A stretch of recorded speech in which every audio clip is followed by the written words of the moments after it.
Good morning, everyone. Happy Father's Day. I'm Dean Sampson, a member of the board, and I'm here to make the announcements this morning. In the order of service, you'll see the one announcement about super suppers, which happens on Tuesday, June 27th, and we're always looking for interested volunteers to help us do this wonderful job in conjunction with Kol Shalom. You can read about it in the order of service here. This week, General Assembly starts, and Jeff Phillips will be one of our delegates, and he's going to be attending virtually.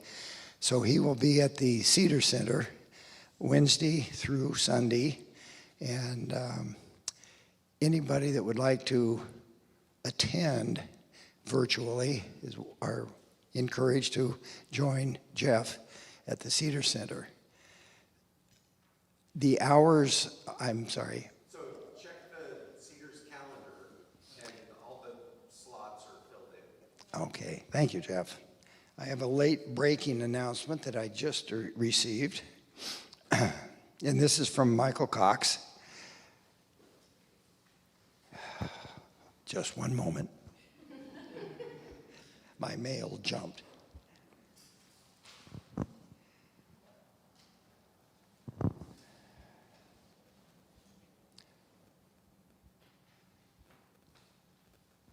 Basically,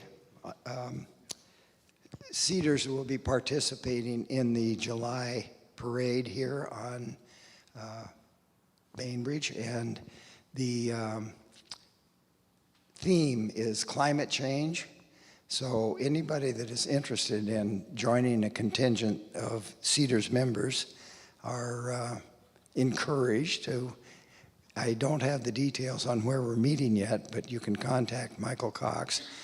I believe that, I wish I could get the details here for you. I'm sorry. But that, yeah, I lose everything. So anyway, there will be a parade, and we will be in it, and I encourage, oh, I'm sorry, and Herb is also one of the contacts for that event, so I encourage you to contact Herb and get the details that I'm unfortunately not able to provide. So enjoy the service.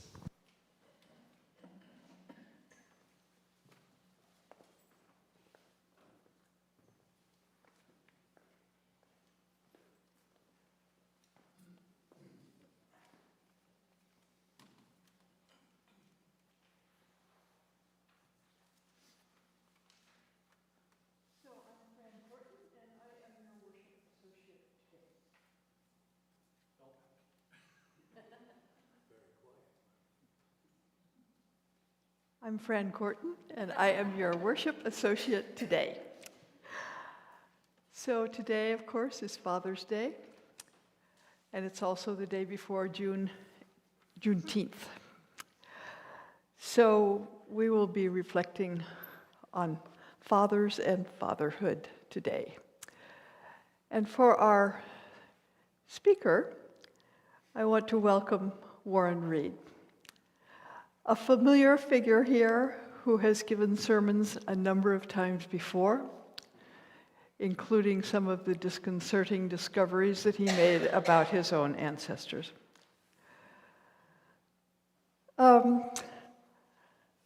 We also know Warren as one of the respected teachers on this island. So for 21 years, Warren taught mostly fourth grade at Wilkes and sometimes teaching at Sakai. He is a much beloved teacher, and I asked him about kind of what were some of the ways that he taught that might be fun for you to know.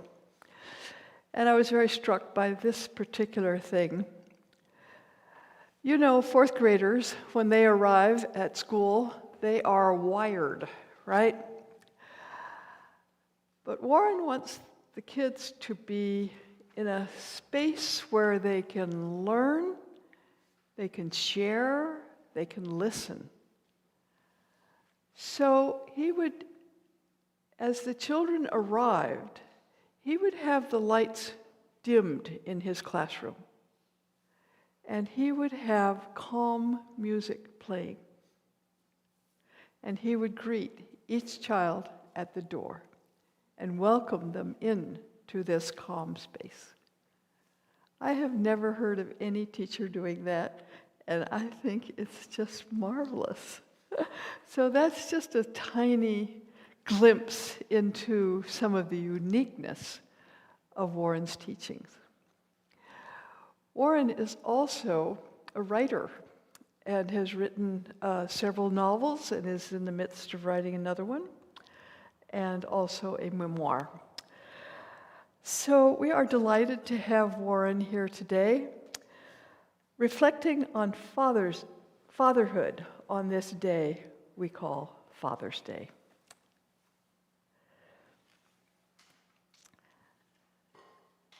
So now we're going to sing a hymn. It says it's a bonus hymn, but Alan informs me it's not. We'll get to a bonus hymn, but not this one. Gather the Spirit.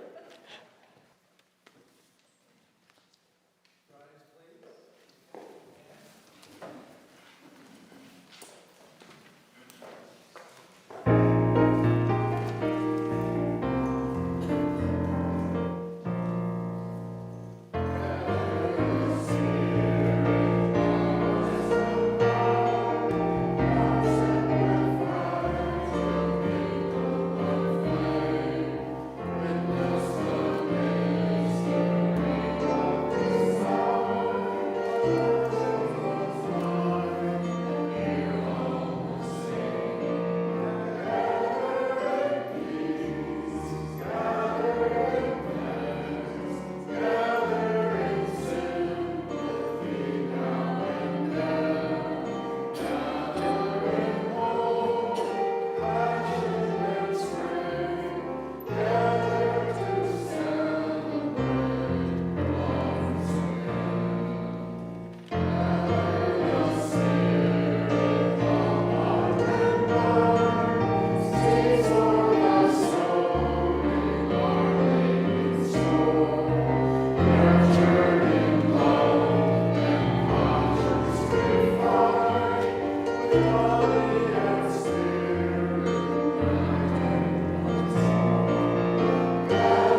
So on this Father's Day, I did some reflecting on my own father, who was a very imperfect man, like most of us. He gave me many gifts, and he also sometimes behaved quite badly. He did not have a college education, but he had a very lively mind. And I recall quite vividly, one of the magazines he really liked was Scientific American. And he would discuss articles in that magazine with me, even when I was quite young. And he treated me like an intelligent person with whom he could discuss these scientific topics. That was a gift. It gave me, as I reflect back on it, a confidence in my own intelligence that has served me well throughout my life. As he got older, he drank way too much and behaved badly toward a number of us in the family. So, pluses and minuses, good things to remember, and painful ones too. But I want to mention there were other people in my life who were also like father figures. You may have that too. Especially striking for me were two at Stanford. One was a professor of statistics, and he took me under his wing and absolutely helped me love statistics. So much that I thought I might want to major in it until I learned how much math you have to take. Another father-like figure for me is somebody some of you may have heard of, Willis Harman. He was once president of the Institute for Noetic Sciences, but I knew him long before that time. I knew him when he was a professor of electrical engineering. And he taught a course, oddly enough, called The Human Potential. And my husband and I took that course in 1962. And it absolutely opened my mind to a great many things. To the effects of LSD, to parapsychology, to a much broader understanding of what human consciousness was. You know, at the time, I think I would not have been able to hear those things if they weren't coming from a professor of electrical engineering who was so grounded in science and yet so expansive in his understanding of the world. So those were a couple of my father-like figures, and you may have some in your life too.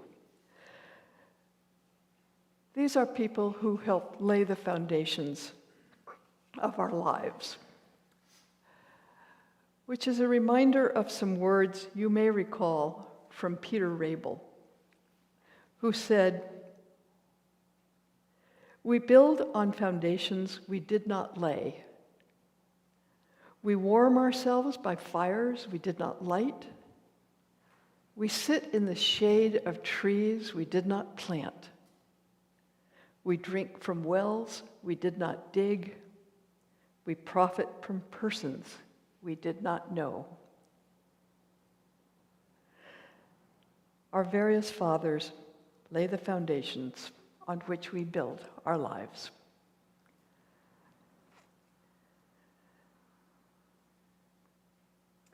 So, with that, we will light the chalice. If I can figure out how to do that.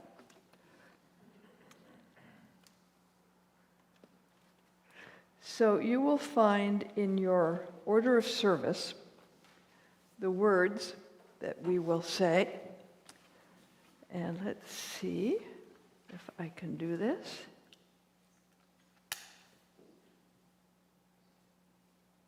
Okay.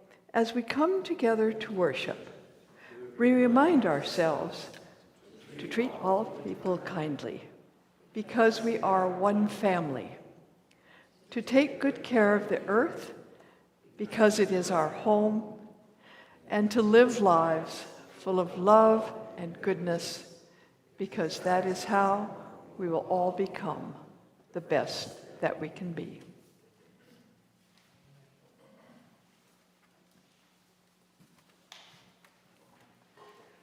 So now we will sing our bonus hymn, the real bonus hymn, and Ellen will lead us and tell us exactly what to do and why we're doing this.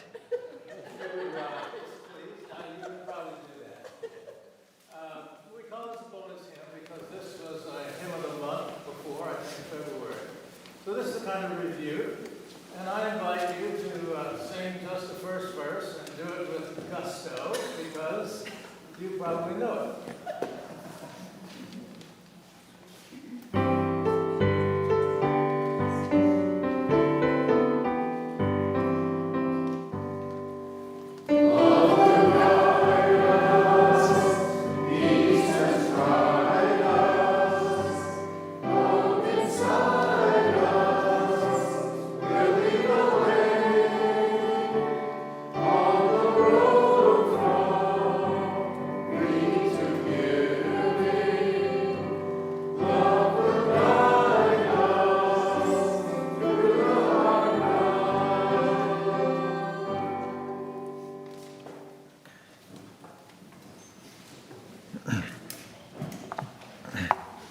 Good morning.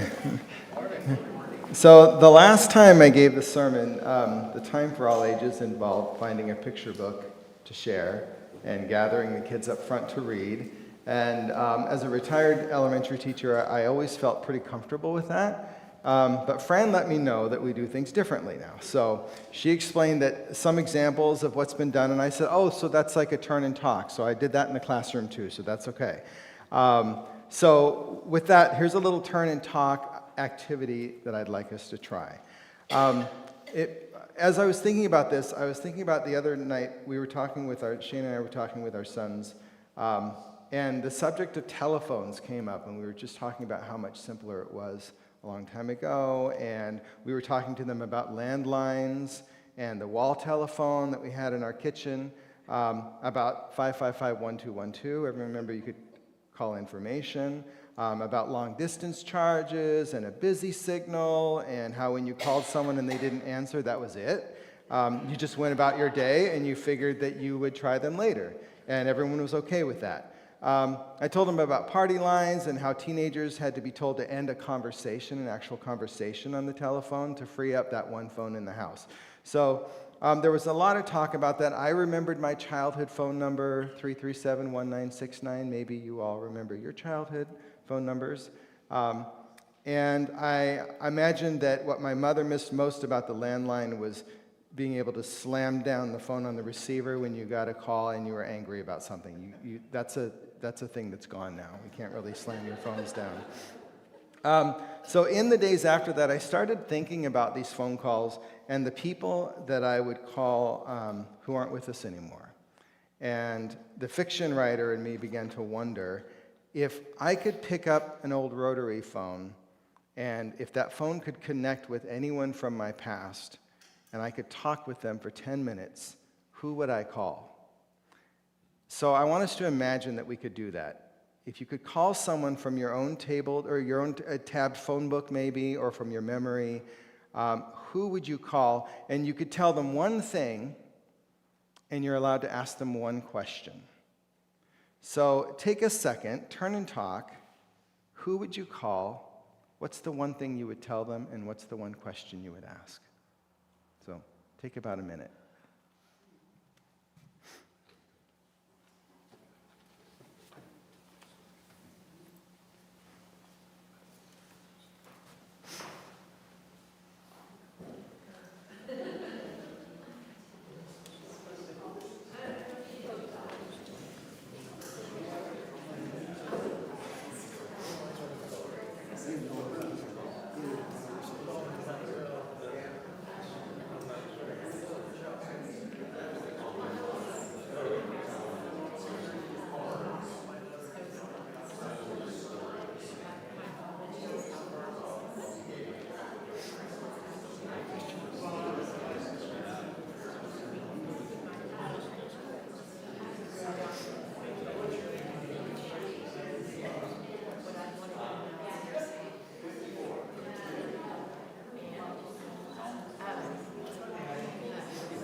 Okay. As we wrap those thoughts up in our conversations, of course, the takeaway from that is that it's not too late to do that with people who are around now, to ask questions and tell stories. Thank you.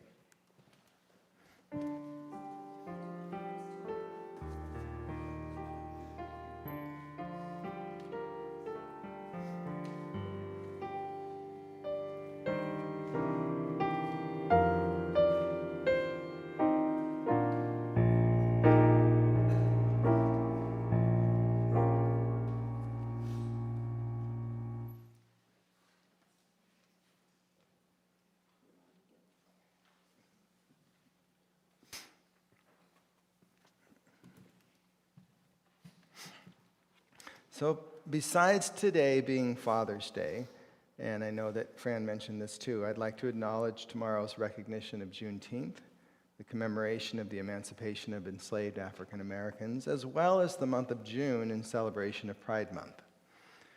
For our centering, I'd like to share a short quote from an interview with writer James Baldwin in 1961. Baldwin was not only an author, but he was an early activist for civil rights for both the Black and the LGBTQ community. You read something which you thought only happened to you, and you discover that it happened 100 years ago to Dostoevsky. This is a very great liberation for the suffering, struggling person who always thinks that he is alone. This is why art is important. Art would not be important in life if life were not important, and life is important.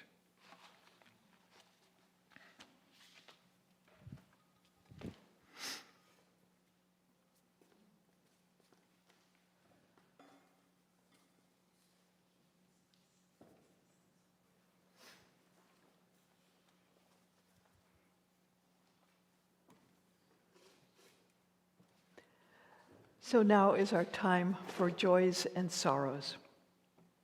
If you have a joy you'd like to share, please step forward.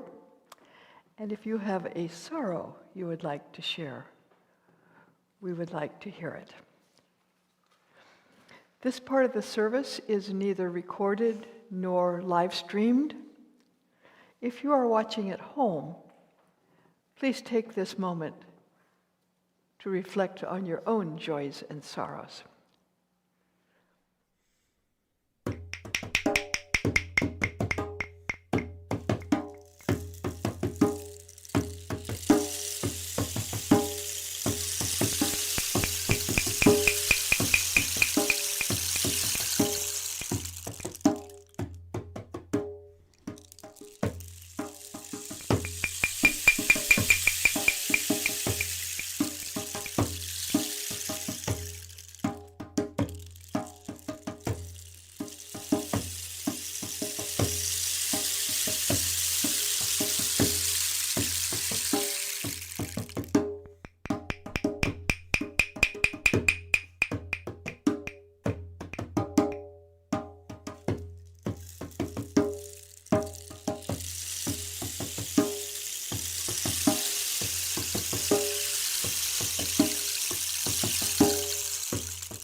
And now I think we are going on to sing our hymn of the month. It's in the Teal book, 1053. Let's see, 1053. And we'll sing it twice, please. Stand as you're able. This is our hymn of the month, so try to sing it also with us.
So this is the moment for the sharing of gifts. As you know, it is the generosity of our members, of our friends, and others who enable this congregation to hold these services each Sunday and to run other kinds of programs that encourage sharing and caring and learning. If you are visiting for the first time, please let the basket pass your way. We are delighted that you are here. You are our guest. And now will the ushers come forward to collect the offering.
And good morning again. So it's a special feeling to be here today. It's been a while. In fact, this past year has flown by pretty quickly for me. With the school year just wrapping up here locally, it's a reminder that it's been almost a year since my official retirement from the Bainbridge School District. In total, I was in education as both a teacher and an administrator for 31 years. I was in Everett for 11 years, and like Fran said, I taught at Wilkes for 12 years, and then I moved back into administration and finished out my career at the high school as an associate principal, which was an interesting experience, but it was great. One of the things that was special about my retirement last year was that it coincided with the graduation of the last group of students I taught, so it was kind of fun to be able to do that. So I would say, 31 years. I would say 32 years if you count the student teaching internship portion of the career, and actually I would count that. That initial year of student teaching is where the foundation for the rest of a teacher's career is established, really. Up until then, you have your theory, your book learning, some occasional reflections maybe on your own experiences as a student in school, whether it's good or bad. You never really know how it's going to go as a teacher until you're in the trenches and you're actually doing it, and you're making the plans and you're responding in the moment, building those relationships. That initial year for me was essentially a time being steeped in mentorships and observing closely, putting that learning into practice. And as I wrote about this, I also thought about, that there were many times in my life when I thought it wouldn't be a bad model for family planning to do the same thing, to spend some time in the trenches with kids first, with toddlers, to show that you can do it before you actually become a parent. But we don't all get lucky to do that. So anyone who knows the nitty-gritty of my own childhood knows that Father's Day is a holiday of really mixed feelings, as perhaps it might be for some of you. It's a day that's often woven with pride in my own role as a father and melancholy from an upbringing by a father and a stepfather whose examples of parenting actually left a good amount of trauma in their wakes, not just for me, but for siblings and maybe other people in their lives. I've had a long time to process this, to unpack and repair, and understand early on that if I was going to be the kind of father that I felt like I should have had, the kind of father that my sons needed, it was going to take some intentional work on my part, some hard work. And I was going to put some pictures up here to kind of go along with what I'm talking about. So this first one I'll put up, these are Shane's and my kids. They're not this little anymore, but that's shortly after, I'll get into about when that is. So my husband Shane, who's here, and I are fathers to 3 young men. All of them are adopted, and they were adopted between the ages of 17 months and 12 years. So our youngest from Russia, Dmitry, he came to us when he was 17 months, and then when he was 6, we adopted 2 foster boys, Dylan and David. And so Dylan was 9 and David was 12 at that time. So it was not an easy process, either logistically or emotionally, and anyone who's a parent knows that it's never ending. So even when they're between the ages of 24 and 30, it's still work. It's wonderful work, but it's still work. Each of our boys is wonderful in their own ways. They're loving, they're sweet, delightful young men. Any of you who know them can attest to that. But we also know that they're damaged, each in their own way as well. And I mean, we understand, how could they not be when we think about what they were born into, whether it was a Russian orphanage, whether it was a family with lots of trauma and dysfunction. And at the time when they moved in, we did, and we still do, all that we can to help them navigate those confusing and challenging things that spring up in their lives. And the writer in me was thinking about this metaphor of it's kind of like when you come in from the garden or from a hike and you've got those sort of quills that have stuck, like thorns that have stuck in you, and you can't see them, you don't know where they came from, but they definitely act up when they're aggravated. And it's kind of like that emotionally if you come from trauma, and you may not know where it came from or why it's there, but you feel it and it hurts. And so we know that that's something that they wrestle with.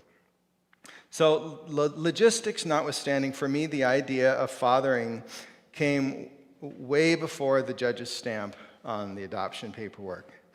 Unfortunately for me, when it came to model fathering, like I said, some of the best examples that I had to come from outside my own family. And so a friend talked about father figures. And I look back at my time growing up, and I think about fathers of friends of mine or teachers that I happen to have.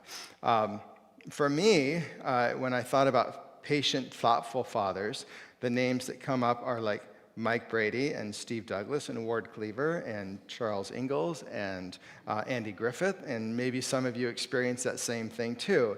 And when I think back on that, and I understand that these men were fiction and they couldn't be my father, but I think, and we could all wish, but I think at least perhaps I thought that perhaps I could strive to be the kind of father that they were modeling.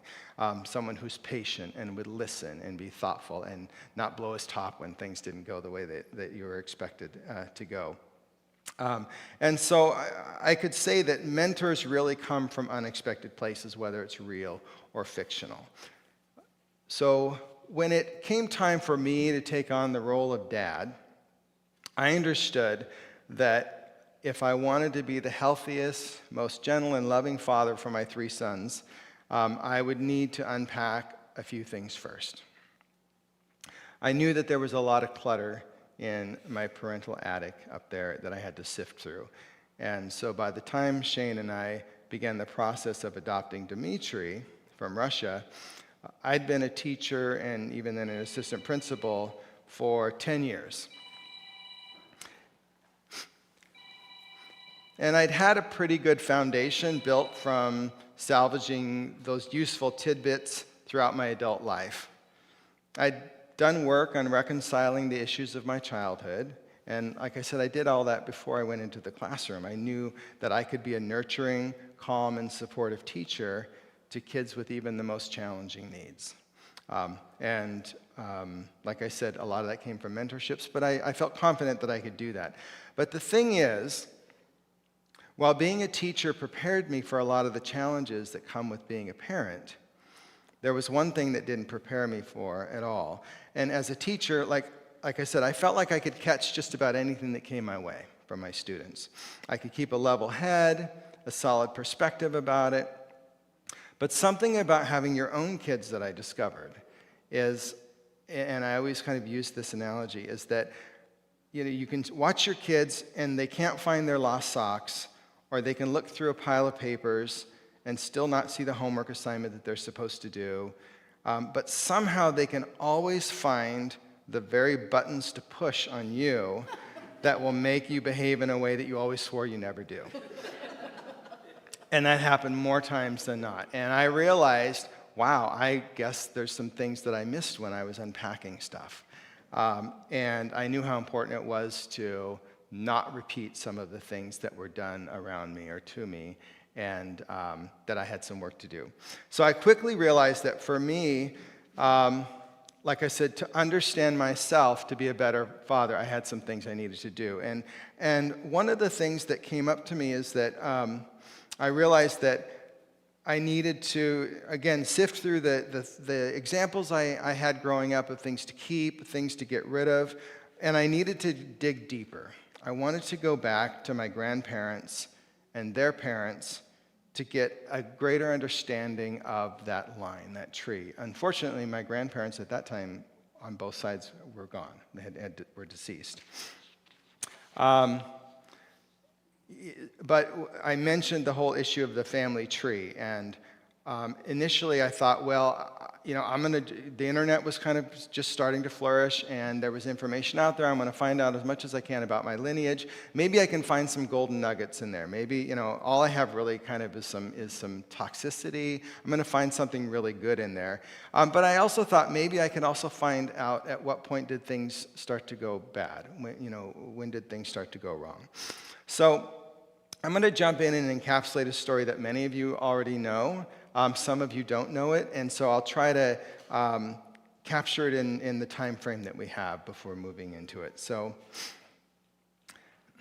again, my search along the family tree came early on. Again, right around the time that the internet was starting to get going, and people were putting in their own information, and you could find portions of family trees that matched up with your own information that you had.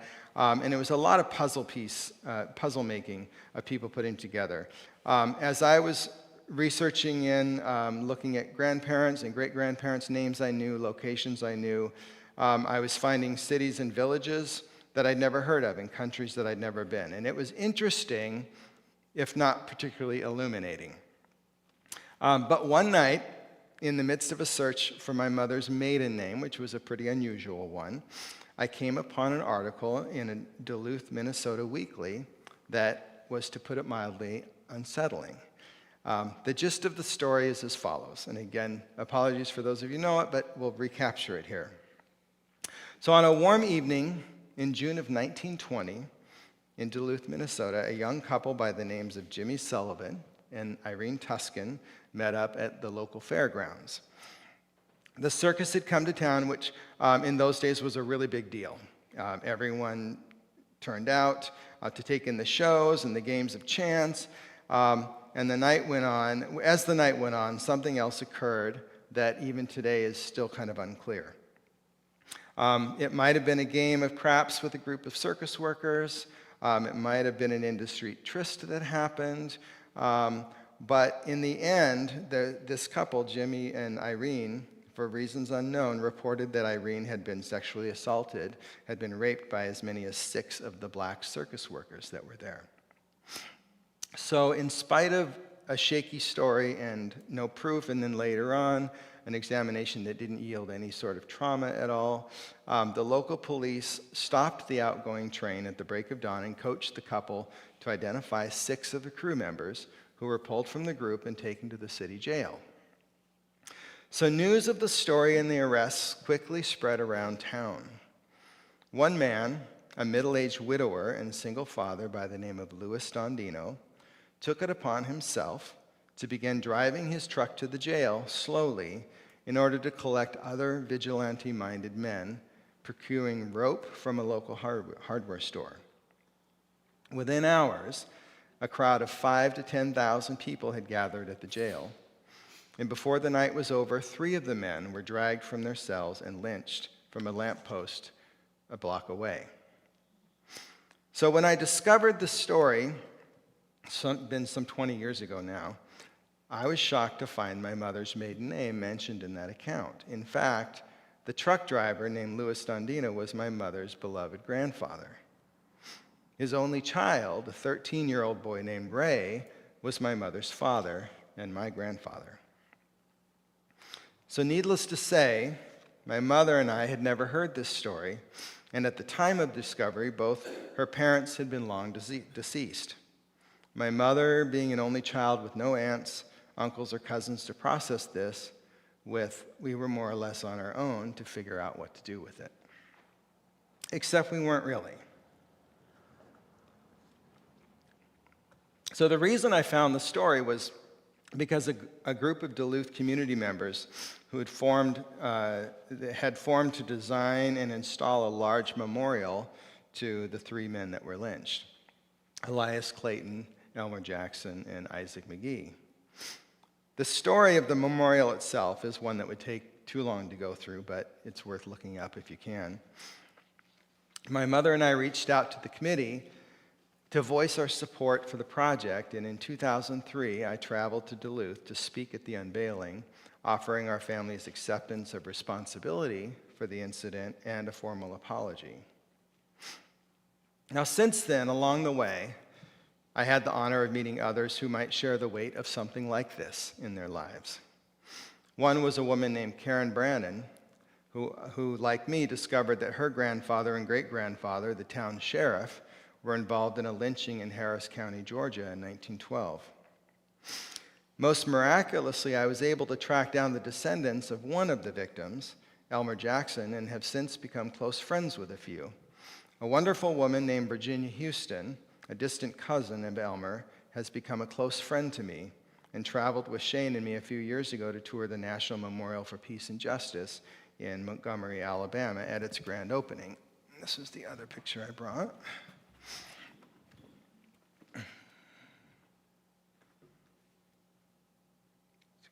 Stay there, I have to lean it a little bit. There we go. Oh.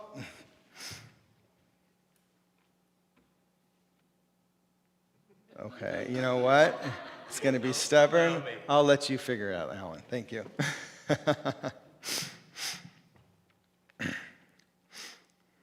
Now, so this is a picture of Virginia and I walking through the memorial in Montgomery. And just last month, Virginia came to stay with Shane and me for almost a week, where she was able to sit at the table with my mother at last. And it was a wonderful healing experience for the both of them and formed a friendship they both say feels like it has lasted forever. So, what does any of this have to do with fatherhood? For me, it comes down to the why of my mother's and my embracing of this complicated, difficult history. Because while it opened a few doors of our shared history, it provided in its own way a bit of explanation of the present. It didn't explain why my father or my stepfather were the men that they were, but it did shine a light, however dim, on how those men came into my mother's life. And it helped me to understand that they were products of their own generational trauma. And while they never seemed to be able to break that cycle within themselves, they were fallible, flawed humans. Now, did that excuse the choices they made in their lives or with me? No. But it helped explain, and sometimes an explanation is enough to begin healing. So we understand that with the notion of generational trauma and the science of epigenetics, where it's determined that trauma can actually change a person's DNA, thus passing it down through the generations, that an event like the Duluth lynchings creates a tear in the fabric of those who experienced it. This incident changed the trajectory of my great-grandfather's life, forming a huge crack in his relationship with his son, my grandfather. As a single father, when Lewis went to prison, my grandfather Ray was placed in an orphanage. And we'll never know precisely how that event in 1920 impacted them, but we know through my mother's memories that both men had at best a terribly strained relationship. Fueled by alcohol, as it often was, that strain had a way of spilling over into volatility and sometimes violence. As a result, my mother grew up believing certain things about what she should expect in a man or what felt normal to her, which of course filtered down to her own children.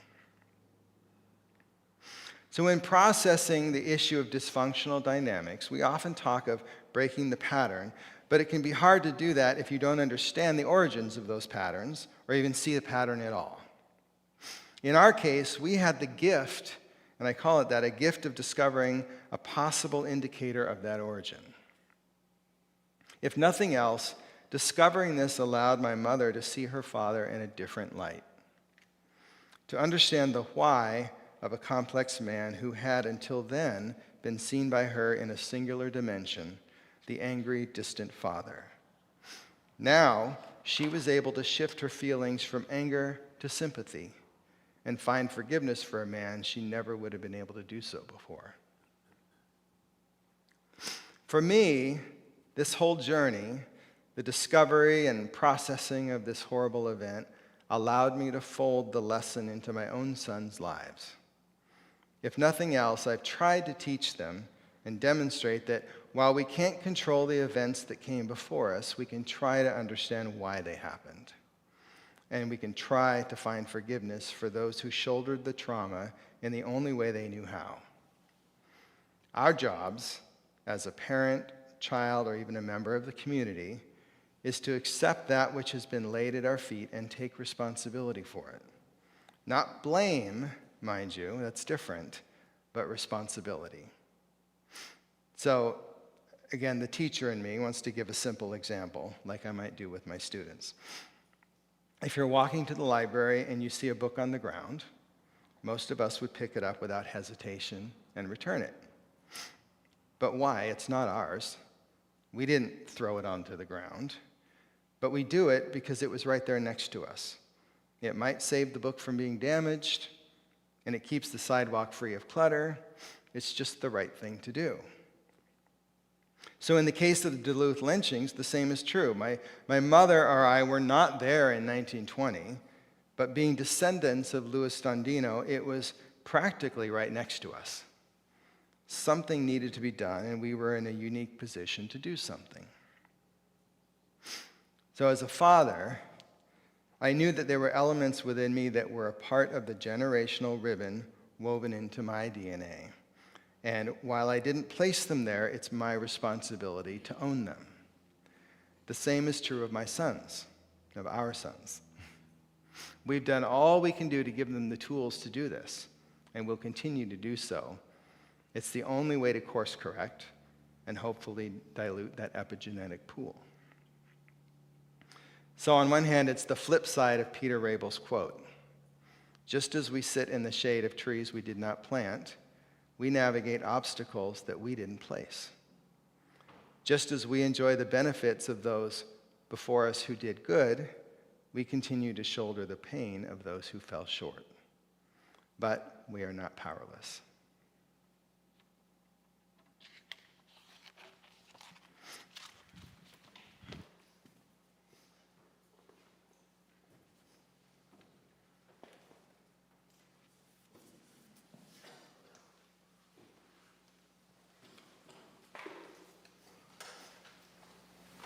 The closing hymn is number 318, 318.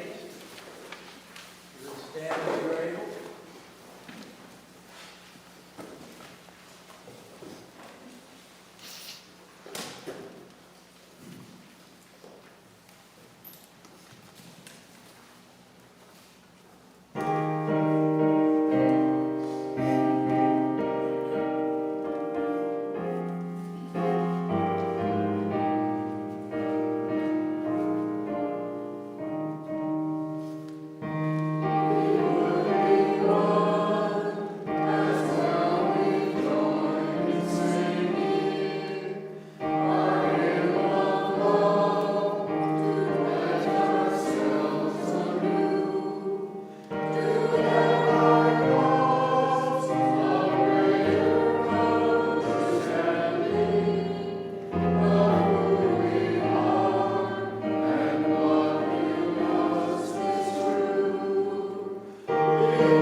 So as we close today, I'd like to return to the writer James Baldwin and a quote from his 1956 novel, Giovanni's Room.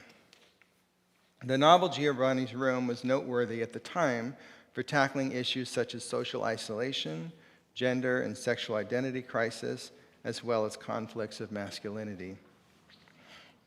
And it reads as this: "But people can't, unhappily, invent their mooring posts, their lovers, and their friends any more than they can invent their parents. Life gives these and also takes them away, and the great difficulty is to say yes to life." So thank you for being with us today. Go in peace and say yes to life.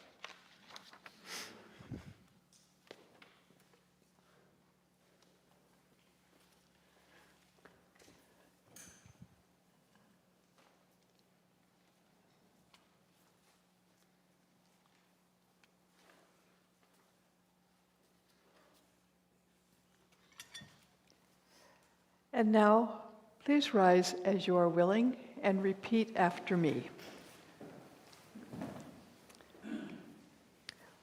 We extinguish this flame, but not the light of truth. We extinguish this flame, but not the light of truth. The warmth of community or the fire of commitment. The warmth of community or These we carry in our hearts until we are together again. These we carry in our hearts until we are together again.